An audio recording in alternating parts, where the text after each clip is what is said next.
There we go. I'm here. I'm here. I've got one viewer. It's you. It's not me. It's not you? Oh. Well, it's you is always correct. It's not yet telling me that you're streaming. It's Josh. It was you. It was just a different one. It is Frankentime again. It's. Did you watch the first one?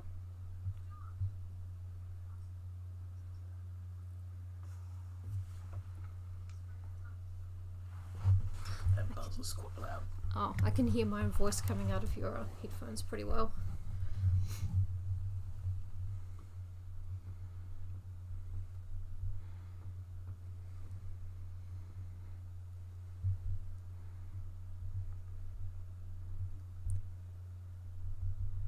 We are having no technical difficulties.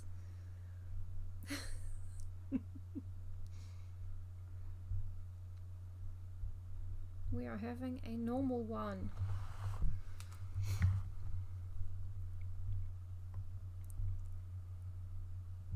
Hey, Evelyn. Hello. Oh, okay, Josh, you should probably watch the first one first because full disclosure, it's not Frankenstein. It's Garth Marenghi's Terror Tome, which I have been reading in the attempted cadence of Garth Marenghi himself, but I can't put it on here under that name because I don't think people are going to believe this is satire and therefore fair use.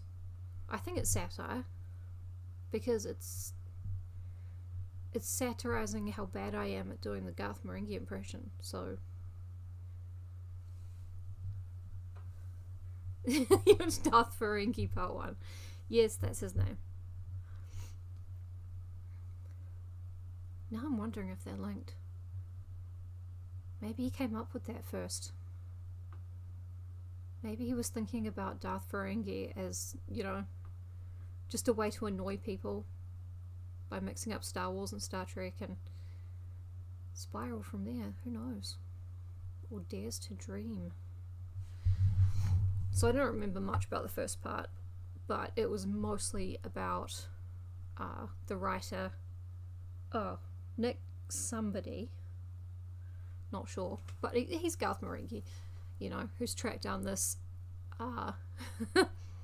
this ancient typewriter from like thousands of years ago in China, which speaks to him in the voice of, I hope, Dean Lerner. Yeah, exactly. Like when Gandalf told Harry Potter to use the Force and then immediately died for no reason. It's a hero's journey. It's actually Henry Potter, Josh. I don't know if you, like, you should probably do a little bit of research. 4 minutes in, we're around where I told people we would start. I really hope I can get the cadence right again. I haven't actually watched any Garth Marenghi today. I did go to the dentist. We went to the dental school and they referred me to see completely the wrong person. So he was like, which tooth am I extracting? And I'm like, none of them. Right? None of them? So that was the whole thing. And then we got home and here we are. So, you ready to be more frightened than you've ever been in your entire life?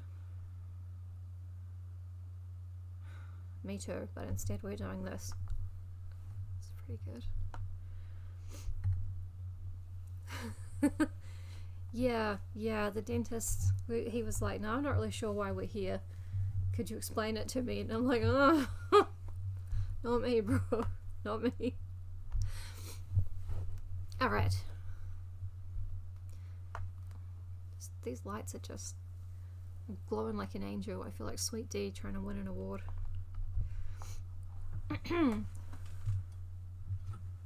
So I think it's at its low. Oh, no, it can go a little low. It's better? It's better. Okay. Yeah, I left with the same number of teeth I went in. Well, I didn't leave with fewer teeth, put it that way.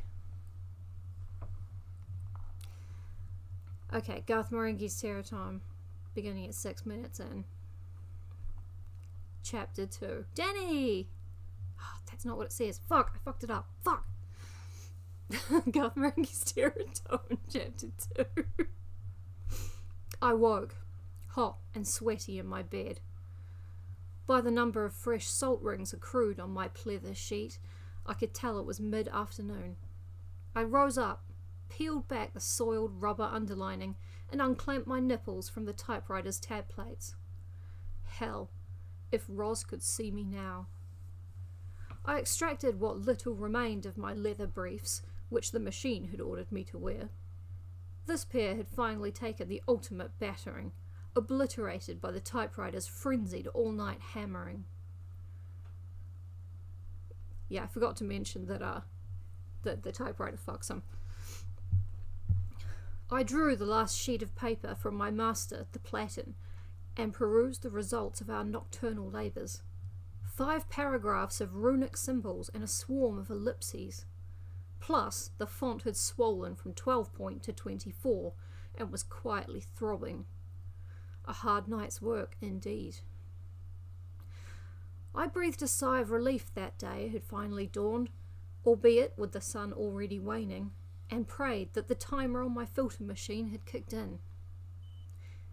Every orifice and appendage I possessed had been either probed or thrashed into oblivion nightly for the past 12 months by what was, in essence, a mechanical keyboard, and now even brewing the morning coffee was a physical trial.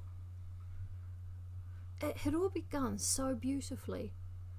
That magical evening, I'd pulled back my sheets to find it lying there in my bed, outer casing entirely removed, with a single red rose placed provocatively over the keyboard, alongside other necessities from the Boots family planning aisle. I tried to reassure myself that what followed that night, and the nights after, was natural, romantic even. That our frenzied thrashing was born of a mutual understanding. That as long as the prose I produced with it was good, then it could have me anyway, anyhow, anywhere. Not any time, as I had a book signing tour scheduled for the last 2 weeks in June, but July and August were currently free and ripe for intense creative frottage. And as far as I knew, I was now writing sophisticated horror, as promised. The darkest, sickest, dare I say, sexiest writing of my career. I wouldn't call my new work perverted, certainly when compared to what the typewriter and I were getting up to outside office hours, but my books were radical, polemical, and apparently already evolving mankind, if reports from the Institute of Zoology were anything to go by, and squirrel monkeys really were learning to wipe their backsides with my discarded proofs.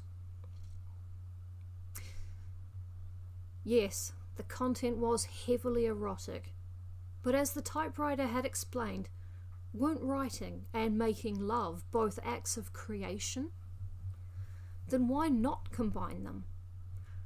After all, wasn't this merely that repressed, subconscious darkness I'd been seeking?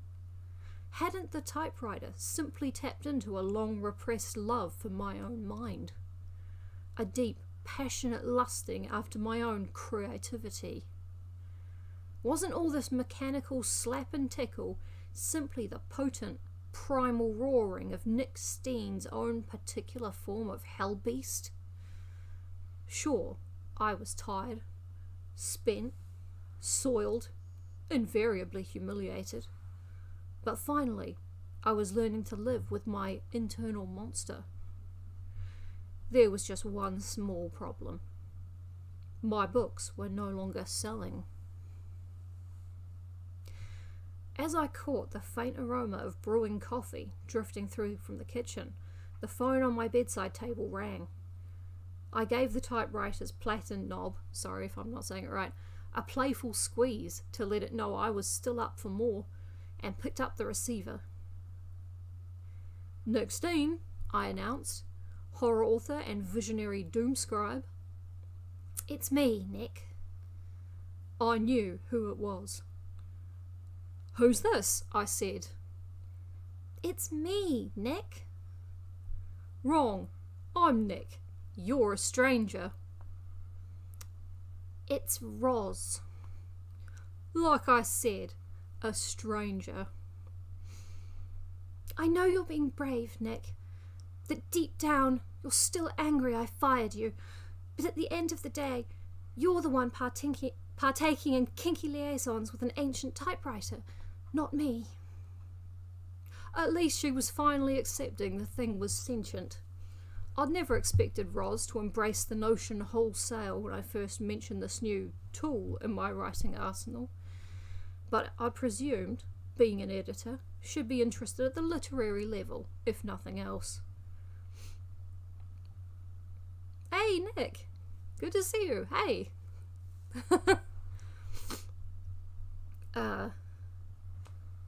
But the very thought of my own physical debasement via the prongs of a sadistic typing machine, dispensing total and unrelenting physical punishment, had somehow left her cold.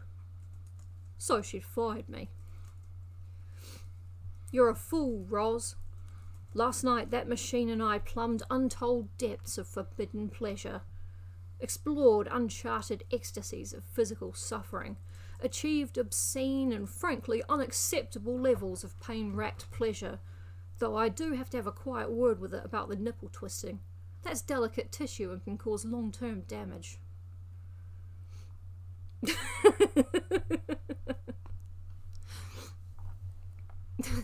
Yeah, the only thing wrong with it is it is ancient. "I'm not interested in your sordid trysts, Nick. I called to tell you that I've now fulfilled my final contractual obligations and submitted your latest manuscript to Clackett Publishing, like you asked, without any recommended changes." Well. So Roz did have a few surprises left in her. Maybe she was warming to the typewriter after all. "Not a single edit," I said, wanting to ensure things were precisely as I demanded. "Nothing. I submitted it exactly as you instructed." "All 12,000 pages?" "Actually, I took out one ank." I snarled inwardly. "Which ank?" "It may have been a pentacle." "Was it an ank or a pentacle?" "It was a pentacle." "Put the pentacle back in." "If you insist." The platen whipped back suddenly, hammering my left ball. "And add an extra ank." "Whatever you say." "That's more like it, Roz," I said, tending my bruised conker. "Not hard, is it?" "I suppose not." "Sorry, Roz, I was thinking loud." I clenched my teeth and tried to savour the dull, aching throb emanating from down below, like the typewriter had told me to. But if I'm honest, I wasn't quite feeling it this morning. "So what did Clackett say?" "They passed." "Passed?" The platen retracted violently the other way, ripping free a generous thatch of my densest pubery. I shrieked. "It's no good getting upset, Nick. They're hugely concerned about the financial implications of these new manuscripts you're delivering. And they have my sympathy, given that each one requires a significant amount of industrial scaffolding to support its multiple volumes and mini library of appendices, plus a custom-built house crane to turn the pages." Productivity had been an issue, it was true. According to the typewriter's manual, the machine worked by tapping directly into the user's brain, enabling them to channel their visions directly through its own internal mechanism.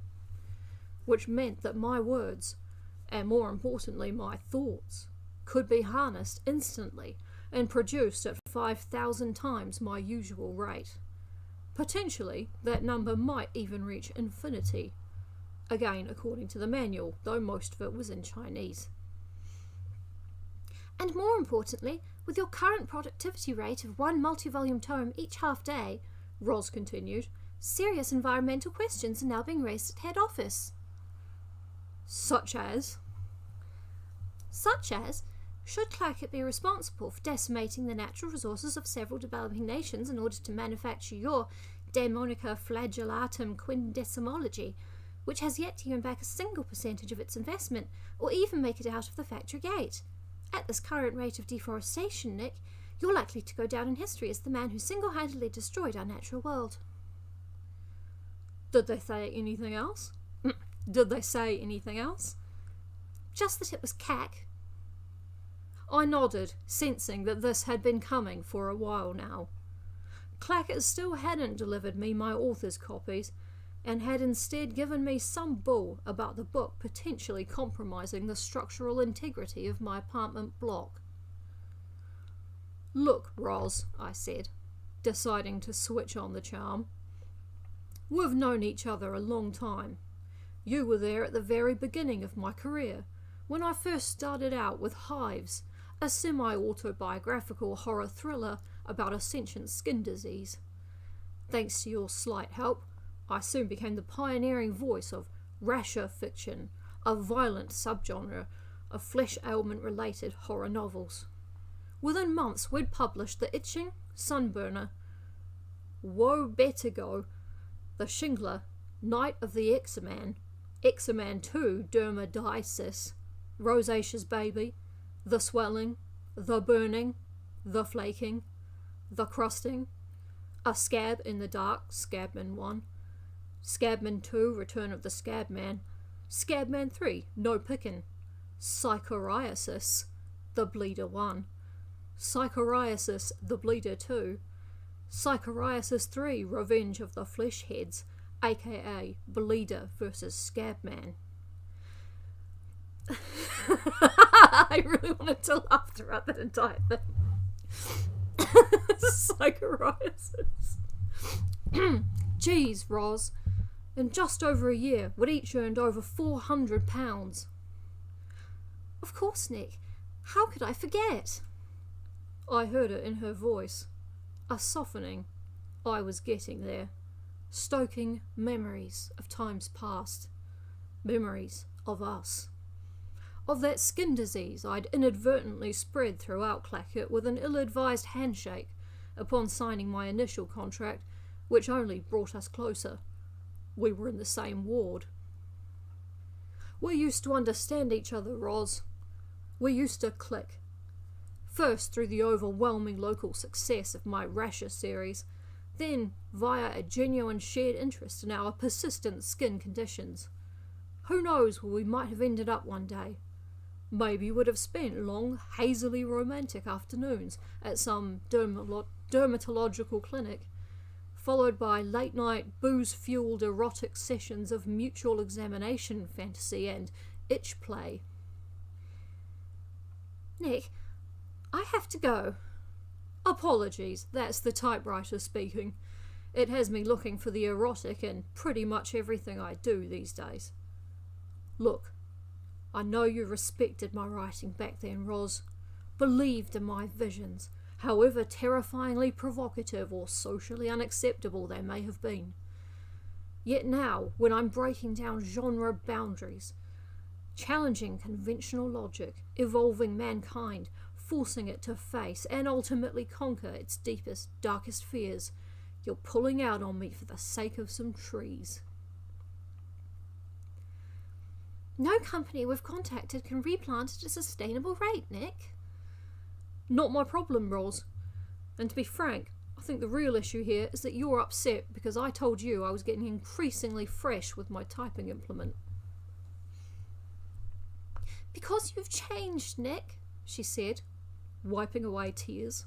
And yes, I could hear her doing that. Ever since you bought that damn typewriter, your work's become more intense, more crazed, more radical, I asked, interrupting because Ros did have a tendency to bang on. No, Nick. Rubbish. She spat out the word, and if there hadn't been a phone between us and a cable and walls, plus several streets, lines of traffic, etc., I'd have copped it full in the eye. Your books are now incomprehensible, confused, meaningless, an insane collection of bizarre runic signs and jumbled wordless nonsense, which you somehow think contains some shred of meaning. If I didn't know better, I'd say you are either raving mad, Nick, or the typewriter you bought is cursed. I looked over at the machine. It was no longer on my bed, but had somehow managed to maneuver itself into my ensuite, where it was now busy taking a shower. I think you could be right, Roz. Whatever it is, Clackett want nothing more to do with you, and neither do I, Nick. Neither do I. I heard you the first time, Roz. Goodbye then. Only let me tell you something before I go. I'm writing the best horror fiction of my career, and there's plenty more of it to come, and if Clackett don't publish it, someone will. No, Nick, they won't, because we'll all be dead before then. You can't stop visionary horror, Roz. I won't be shackled or censored by the frightened primitive pagans who run today's publishing industry. So go tell Tony Clackett to shove my manuscript up his ass, where it can fester and consume his sorry behind from deep within his eternally ulcerated intestinal wall. Because the world might well be a dark place, Roz, but my fiction is darker. And if you think I'm going to go down without spreading a little of that darkness into people's lives, people who need a little ray of darkness, Roz, then you're wrong, and you'd best have another think. I slammed the phone down, aggrieved that Roz had already slammed down hers halfway through my speech. It was over then. My writing career was dead. I heard the typewriter sluicing out its mechanism inside the shower cubicle. Sighing, I stood up, prepared as usual to go and scrub clean my master the Platon, when I stumbled across the sheet of paper it had left on the floor by my feet. Buy more ribbon.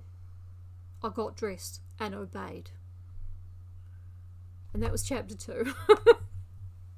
So it didn't take too long to read, mostly because I tried to do the Liz Asher voice for Roz, so she always runs through her lines really, really fast. But I hope it worked. I hope it was good. And I could probably do another chapter. There's only been a half-hour video. Hey, Jim. Yeah, I'm terrible at accents, so I'm just trying to get the cadence right, or the tone, or whatever. Thank you. Thank you. Do you guys want to go for another chapter? Oh, well, I'm getting a nod from fiance who outranks all of you, so we're doing it. Chapter 3. On my way back from the stationer's, I detoured via that lonely side street off Storkford's town centre, which I'd never noticed before that day a year ago, hoping that the typewriter's 14,000-year warranty, which had run out the night before, might still be honoured. But the street, when I reached it, was even emptier than before. Because Uniquities Inc. plus Eels wasn't there. In its place stood a derelict shoesmith's, due for demolition according to an official notice nailed to its door. In fact, the entire street was condemned in order to make way for a new department store scheduled for construction in the coming months. I cast my eyes over the numerous boarded-up windows and torn refuse sacks scattered across the road and pavement. Had this place ever been populated? The shoesmith's itself looked as if it had been established centuries ago. So why had it resembled a mysterious-looking curiosity shop the last time I'd visited?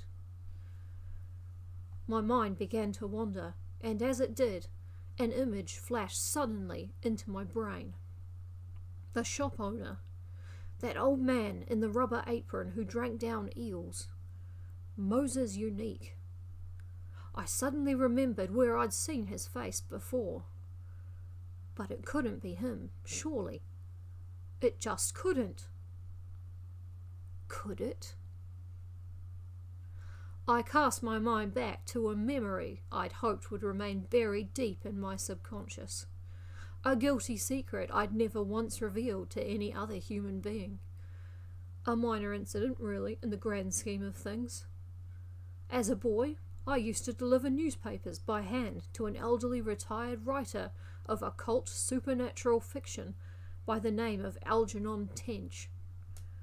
I often found him trapped on his lounge commode, so one day took the opportunity to read him one of my own fledgling efforts in the genre.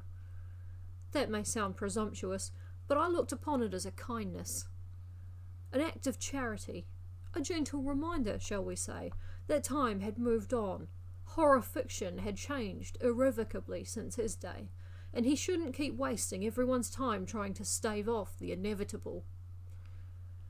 It did the trick, as the particular story I read him was so gruesome, so shocking, so violently visceral, that he literally suffered a cardiac arrest as I was reading it to him, having first begun to weep bitterly about the decline of Western civilization. But that wasn't what troubled me. Nor was it the fact that, in my youthful arrogance, I'd torn up one of his own books in front of his face in order to shift him from the commode, hoping the spiritual agony of seeing his life's work being shredded with such radical and anarchic courage might somehow break the vacuum trapping both cheeks. No, it was a minor detail that bothered me. Something I might easily have remedied, but had refused to. With a smile on my face, too, if I remember. Call it arrogance. Call it the usual dose of professional jealousy. Call it demonstrating once and for all that the old dinosaur's era was extinctified. But the truth was that as I left that old boy lying there on the floor in a pool of his own effluence, I'd taken the only toilet roll he had left. And I'd never forgotten that look on his face as he'd mopped himself dry with his own Victorian triple-decker Gothic novel. That's why I recognised the old bastard. Yet how could it be him? That doddering old crock was dead. Oh, we got a footnote here. But I don't really know how to access them, so... Whatever the reality, it looked like I was now stuck with the damn typewriter after all. Okay, hang on, I gotta take a break.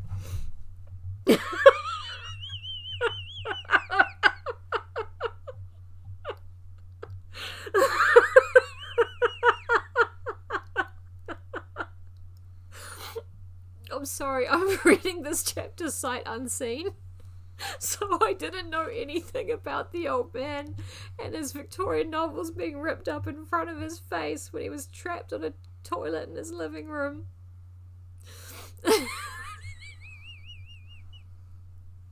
Sorry.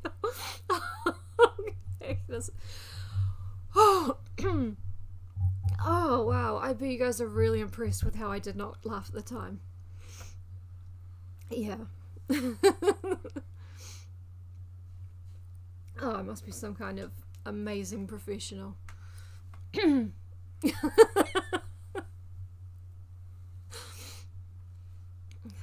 be a professional if I was smart enough to charge for anything I do. Whatever the reality, it looked like I was now stuck with the damn typewriter after all. If Uniquity's Inc. plus Eels could no longer refund me what I hadn't paid, I guessed I'd have to get rid of the thing myself. But somehow, I didn't think it would be too happy about that. Thank you. I stopped off at the newsagent opposite to check how my latest book was selling. Diabolos Apocalypsicum Penetratio was still there in the corner of the shop, standing on one end and towering over the neighbouring rack of conventional-sized paperbacks. Despite a width, or height depending on the angle from which you looked, exceeding 9 feet, I saw it was priced significantly lower than it had been the previous week. "Not selling, Gavin?" I asked the proprietor, whose name was Gavin. No one can see the cover. I don't know what to do for this. Gavin replied surlily. Plus, it's mainly asterisks. He was wrong there. The back cover blurb contained more parentheses than asterisks. But no one could read that either. The novel's rear end sat hard against the shop floor, imprisoned by the sheer weight of the pages stacked above it. Browsing the book's contents would require strong arms and a portable stepladder. Even then, the book would most likely destroy a supporting wall if toppled. I moved to the paperback rack beside it and picked up one of my earlier novels. Clackett had reissued The Slothman Prophecies, my novel about the sinister Slothman, a mythical yet sedentary third figure prophesying apocalyptic catastrophes after the event. Admittedly, the book hadn't sold well on its initial run, let alone the reprint, but I'd grown tired of debating the supposed plot hole with critics who had no grasp of reverse interdimensional time warp barrier theory. Yet part of me was beginning to wish someone had pre-warned me about the Diabolus Apocalypsicum Penetratio problem. It was all very well penning oblique and unfathomable scrolls of cosmic doom writ in the hieroglyphical parlance of fictional elder gods, but if no one possessed the ability to read them... I stepped away from the dark, imposing shadow my latest novel was casting over the shop's interior, and reflected on the practicalities of penning literally groundbreaking works. If I continued at my current rate, all the world's newsagents and remainder outlets might require racks the size of the Giza Pyramid complex to store even a fraction of my continued output. Despairing, I grabbed Slothman from the rack and was preparing to harangue Gavin for failing to refresh its price stamp. After several years, removing a reduced sticker can potentially rip away the gloss lining of a paperback, so it must be replaced regularly. Gavin knew this. When a hand grabbed my wrist. I was about to grab it back with my remaining hand, when I saw that the hand grabbing my hand was different from the standard human hand, containing an index finger thrice the length of a conventional digit. Suspicious, my eyes followed the hand to its wrist, and saw that the arm it belonged to protruded from the sleeve of a clerical cassock. I smiled knowingly to myself. There was only one clergyman in all of Storkford that suffered from the advanced stages of phalangic stalk syndrome, and that was the Reverend Kenny Marmon, Dean of Vampton, whom I'd met last year at the skin clinic. "Morning, Kenny," I said. "Beware, Nick Steen," he replied. "Beware." "I heard you the first time, Kenny." I stepped back from him. "Let go of my arm." His finger, which had remained wrapped around my wrist, despite the rest of his hand letting go, finally uncurled, releasing me. For a moment, I felt a strange burning sensation there, as if the grasp of God himself had seized my flesh, found my soul wanting, and passed judgment upon me. That, or Kenny had recently applied deep heat. "You're doomed, Nick," Kenny said, thrusting his prehensile protuberance upwards into the air beside his head. No wonder church attendance was down. "Doomed!" "Again, I heard you the first time." "This morning I received a letter," he continued, ignoring me, "typed in squalid detail, with the most foul, unholy, and blasphemous accounts of thy hellish coupling." Kenny had been doing that a lot lately, talking like a crazed Puritan elder. It was probably a byproduct of the finger issue, but it always seemed specifically directed at me. "Is this about me sleeping with a typewriter?" I asked, masking my private annoyance at Roz. Trust her to have spilled the beans, no doubt deciding, in her editorial wisdom, that my so-called perversions required divine intervention. Kenny stared grimly at me, still holding up the finger. 9 circles of hell there be, Nickstein. Ah, I said, as he jabbed his finger upwards even further, perilously close to the ceiling fan. 9, he continued, ignoring my correction, even though I was the writer here. Yet the brethren and I have prayed, in light of your unforgivable sin of fornicating with a typing machine, for a 10th. You have set yourself against God, Nickstein. You are destroying his world, decimating his glorious temple of creation, bringing the whole edifice down on our worthy heads through your blasphemous sins. For thou hast signed a pact, Nickstein, a Faustian pact with Satan, the Dark Lord of misrulery. Yeah, I know who he is, Kenny. But he had a point. Thinking about it, the deal I'd struck with the typewriter did indeed resemble a Faustian pact. I'd signed my real name enough times on the sheets of paper it spooled, which was presumably binding from a pact perspective. But as far as I understood it, the chief lure of a Faustian pact is that the recipient is supposed to enjoy the fruits of a doomed covenant for decades, before the inevitable demonic bailiffs come clawing. Yet mine were already swarming about me, with no discernible evidence of worldly success beyond what I'd already achieved for myself without them. Instead of the endless nubile wenches I might have been picking from, I was instead drawing all earthly physical ecstasies from an outdated metallic appliance. Some pact, I said, out loud. A confession! Kenny screamed. The witch hath confessed! Oh, calm down, I said, aware his finger was rising higher all the time, ever closer to the whirring fan blades above us. If I have signed a Faustian pact, then I no longer retain any statutory rights in the matter, so there's not much I can do about it. Incidentally, your finger... What about my finger?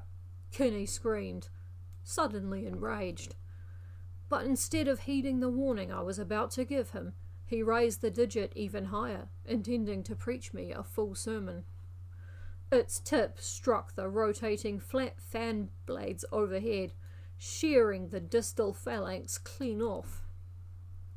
The severed lump flew in the direction of the tills, striking Gavin in the left eye, while the cheap fan blade splintered, tilting upwards with the sudden impact. Kenny shrieked and flailed below them, blood pumping violently in large spurts from his sliced joint. My head swam amid an explosion of terror. Blood rained from the upended blades onto my unsold books, instantly devaluing them, while the dark shadow of Diabolos Apocalypsicum Penetratio now seemed to be moving of its own accord, looming over us both, smothering Kenny's screams amid a cloud of darkness. I realised that the vast tome was leaning at a slant. Air from the fan's tilted blades was blasting onto its piled pages, flipping and fluttering them apart in their thousands, until the sheer force of shifting weight teetered the vast spine backwards, sending my latest masterwork toppling. A burst of thunder exploded somewhere above us. Kenny stared in horror, frozen to the spot as, with a colossal and terrifying creak, Diabolos Apocalypsicum Penetratio collapsed. "Curse ye, Nickstein!" Kenny yelled under the fast approaching monolith, and was immediately crushed flat. All I could see of him when the dust cleared were his legs and arms sticking out either side of my toppled masterpiece. The remnants of his deformed index finger curled upwards from the impromptu grave, twitching like the crooked limb of a dying insect, each slowing death spasm flipping another page of the book under which he lay buried. At least they could see the cover now. Maybe Faustian pacts weren't so bad after all. Except that they were. Of course they were. And if I needed any proof, the heavens tore open as I headed back home, pelting me with torrential rain and blinding shafts of ethereal light. Clearly, God was seriously hacked off about me destroying his natural world with my dangerously increased productivity rate. I guess I was effectively ousting his career, running roughshod over his glorious creation, exactly in the way I'd done to that old author I'd refused to wipe clean years before. Oh my god, that was so funny.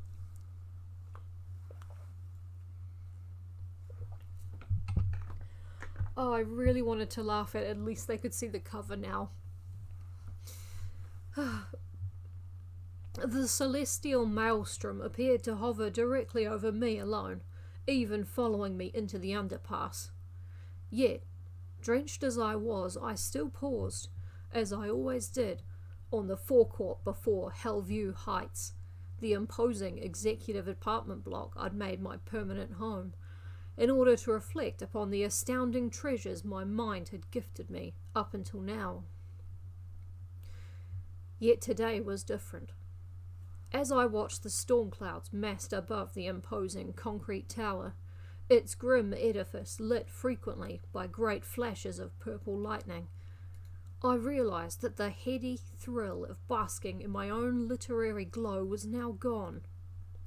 In its place existed the grim, dawning realization that things no longer quite added up. Yep, that was the first, Kenny's mention of a Faustian pact had truly set me thinking. Those earlier novels I'd penned had earned me enough to move into Storkford's most affluent district, with a fiercely contested top-floor executive apartment suite overlooking the distant cosmos and also outer Storkford. But since I'd brought the typewriter, sales had plummeted. I'd been fired by my publisher, and no one appeared to understand a single word of the complex prose I was churning out. Worse still, I was deemed an environmental menace.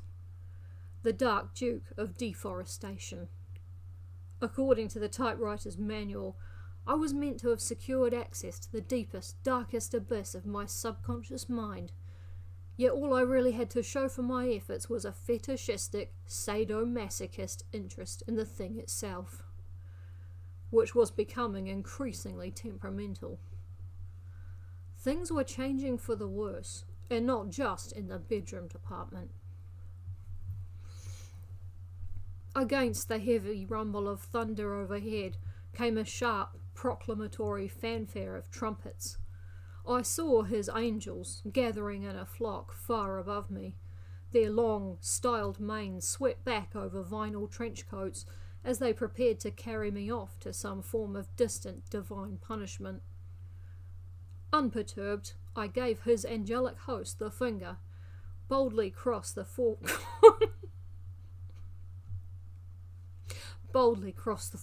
of Hellview Heights, and strode through into its main entrance lobby. There was another priest on the visitor's couch, and two more blocking the parcel lockers, all warning my soul to jump ship from this mortal frame. Kenny's brethren, I realised. I barged past them to retrieve my mail, which included a replacement platin knob I couldn't remember ordering, and walked back round to the elevators. There was another priest inside the lift, which explained why it hadn't been working for the last few months. He'd barricaded himself within, and plastered the walls, ceiling and floor with pictures from the Bible, plus a few good-time nun pics, and had apparently only just rediscovered where the emergency button was. Now that the interior had been flushed out by a team of janitors, the lift had once more resumed business. He continued to yell dire warnings at me all the way to the top floor. My blind and deaf neighbour, Mrs. Brown, rode with us the entire way, oblivious to the noise, grinning inanely as the lift's swift ascension tickled her ancient and barely functional tummy. With her advanced age and state of bodily decrepitude, I guess she got her kicks where she could.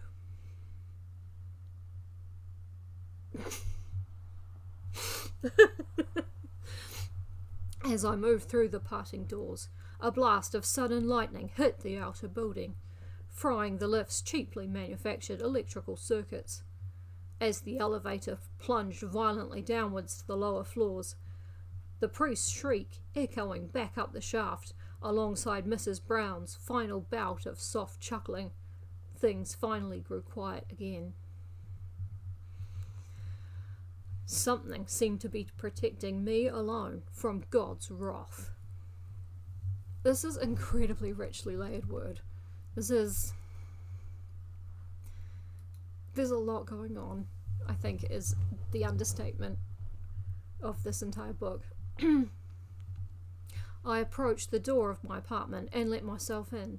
I moved through the entrance hallway, which was adorned with framed paintings of my various book cover illustrations. A canny investment, as I now own the copyright as well and could potentially sue each artist for selling prints. Plus medical photographs of assorted brain x-rays. These were mainly of my own, but I'd also requested those of Paul McKenna for comparison. No idea who that is. It's probably a very funny joke.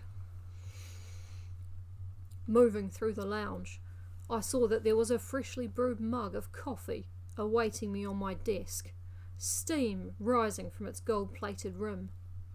I crossed over to the typewriter and placed the new ink ribbon down on the desk beside it, along with the replacement platen knob.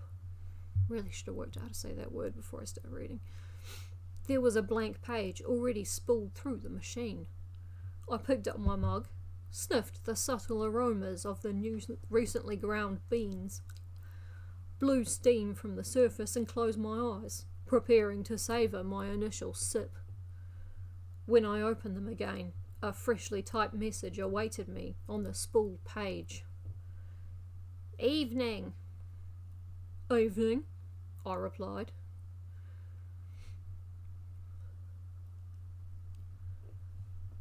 Yeah, it is accidentally really, really well written. Is he a hypnotist? I don't know. He is a hypnotist. I'm getting my fact checker. The keys began to hammer of their own accord. I could hardly believe what I was seeing. I say hardly, because I had been having sex with the thing after all. And though at times I tried to fool myself that it was just me role-playing the entire sordid escapade, deep down I'd always known that my hammer-hard lover had a genuine personality. Perhaps not feelings as such, but here at last was proof that the thing had a fully functioning mind.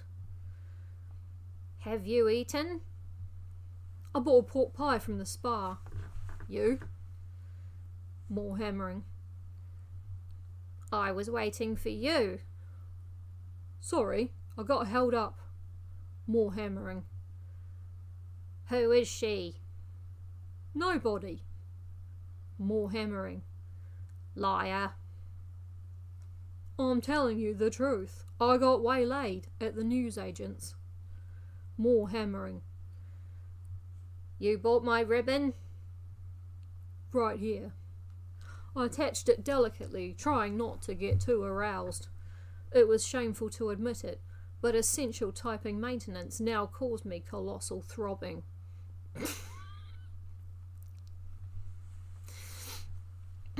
"I see you managed to order a replacement platen knob easily enough by yourself, though," I asked pointedly. More hammering. "Look, I'm going to stop adding more hammering. You get the idea." "You'll find I'm full of surprises." "You're not wrong," I said, suddenly detecting a freshly completed manuscript on my out pile. "What the hell is that?" "Your next novel." I picked it up, perusing the contents. A cold feeling shot through me. I hadn't written a word of it. "It's only the prologue." "Look," I said sternly, "let's get one thing straight. My books are my books. I don't co-write." "You do now." "No, I do not." "Your books are mine, bitch." Excuse me? I snapped. No one writes my books except me alone. Now, I paid good money for you to do one job, which was to help free my subconscious imagination and unleash its hellish visions. Plus bonk. That wasn't a stipulation I was aware of until you ravished me in that first session. And while we're on the subject, I said, getting cross now, hell, it looked like it was all going to come out. I'm getting just a little bit tired with you always wanting my body, day and night. I'm an individual with feelings and sensitivities, and I have a right to come here now and do me, cowboy. And damn it, if I didn't do just that.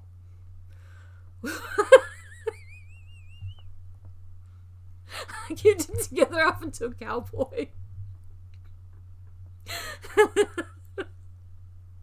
But also he's so amazed that the typewriter can type on its own. And he's like, I'm not that amazed. I mean, I had been having sex with it.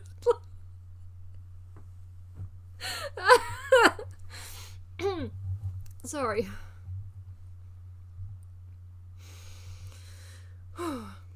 And damn it if I didn't do just that. Was I compelled? Was it really the pursuit of insane sexual oblivion I craved deep down? Did I imagine the thing loved me, somehow? Or did I think, with its newfound desire to write my books without me being present, that instead it loved my writing? Yes, that was it, wasn't it? I believed it was in love with my writing.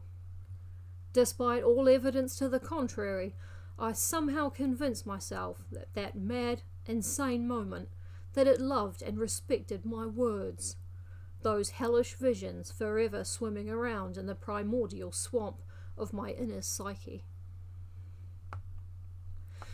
I tugged on the pair of fresh leather pants it flung at me, Japanese Wagyu leather for extra give, stood before it and waited, and waited. And waited. Until, teasingly, the tender message came through. Kiss goodbye to your balls. I'm really glad that was behind the page break.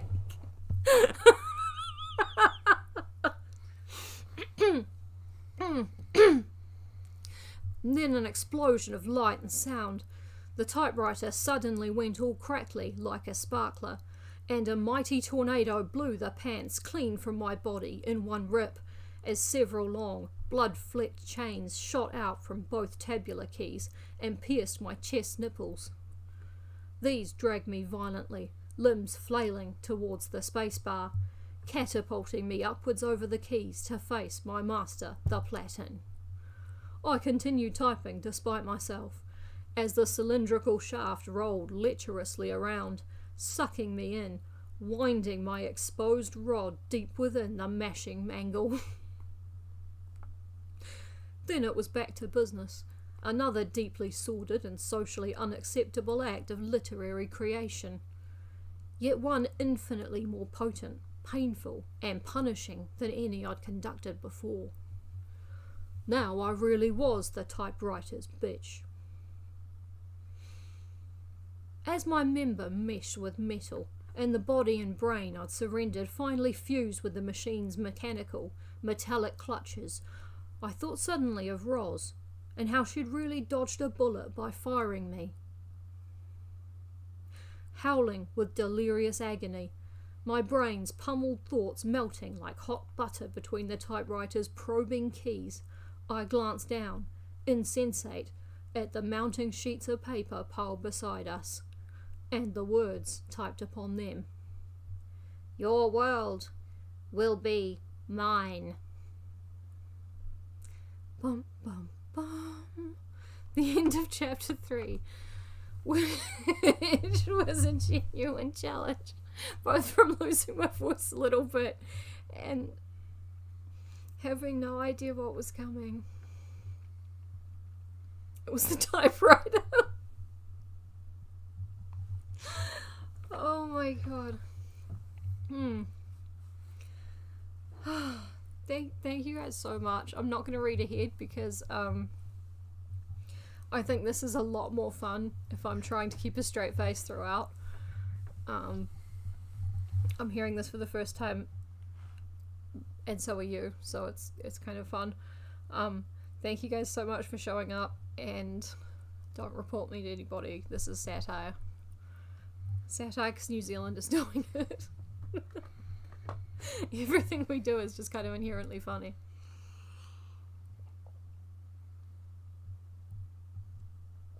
Oh, nice to see everybody. You're very welcome for the reading, and I will be reading again pretty regularly. Yes. Thank you guys so much. I'm gonna end the stream now and have second dinner. Bye. Bye.